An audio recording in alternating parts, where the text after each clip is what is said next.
We discussed about the importance of learning in second year and let's vividly talk about the notes making in second year. Summary idea दिया जाए second year के notes का तो वो basically like करेंगे tabular form में, क्योंकि अगर हम लोग सब्जेक्ट वाइज जाए स्वास्थ्य में भी इतने सारे कैटेगराइजेशन ऑफ योगा फिर कम्युनिकेबल नॉन कम्युनिकेबल डिजीजेस होंगे, उसका टेबुलर फॉर्मेट में नोट्स होना जरूरी है। यानी उसका नाम, उसका कॉजेटिव फैक्टर, उसका इंक्यूबेशन पीरियड, उसके साइंस एंड सिम्टम्स, उसके treatment and preventive cause tabular format तैयार करेंगे। और बेसिकली मैक्सिमम सब्जेक्ट्स के लिए आपको ऐसे ही टेबुलर फॉर्मेट की जरूरत पड़ेगी। अगर बात करें रोग निदान के, तो रोग निदान में हम लोग अलग अलग डिजीजेस के बारे में पढ़ेंगे, both in Ayurveda and modern. तो मॉडर्न का टेबुलर फॉर्मेट आपके मॉडर्न के पैटर्न में होगा, जैसा स्वस्थवृत्ता में हुआ था। आयुर्वेदा में बताए हुए व्याधि है उनका टेबुलर फॉर्म अलग रहेगा, उसमें संप्राप्ति, भेद, साध्य, असाध्यता, पूर्व रूप, निदान आप सबको एक ही टेबल फॉर्म में मेंशन करोगे। और जितने भी रोग है मे बी 20 होंगे, 25 होंगे, इन कॉम्पैक्ट फॉर्म आप एक ही पेज के अंदर, मतलब one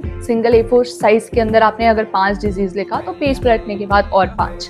moving on to the next subject, if we talk about द्रव्य गुण।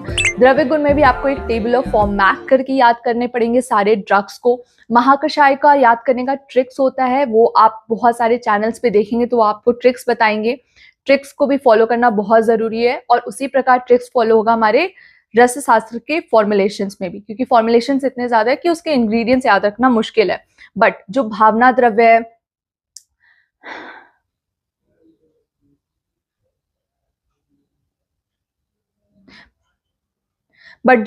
द्रव्य है, इंडिकेशन है और डोज है, वो आप रिपीटेड देख देख के याद रख सकते हैं। इसलिए अगर रस शास्त्र में भी आप जो टेबल फॉर्मेट बनाते हैं उसमें उसका भावना द्रव्य, उसके कुछ मेन इंग्रेडिएंट्स, भावना द्रव्य, इंडिकेशन और डोज मेंशन होना बहुत जरूरी, क्योंकि आप जितना बार उस टेबल को देखेंगे आपको वो याद आएगा। और रस शास्त्र में ये चारों चीज याद होना बहुत जरूरी है।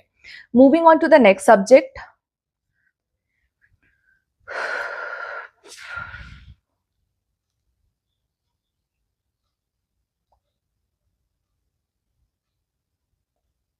Moving on to the next subject, अगर हम अगत तंत्र की बात करें तो मॉडर्न के NCISM बुक और आयुर्वेदा।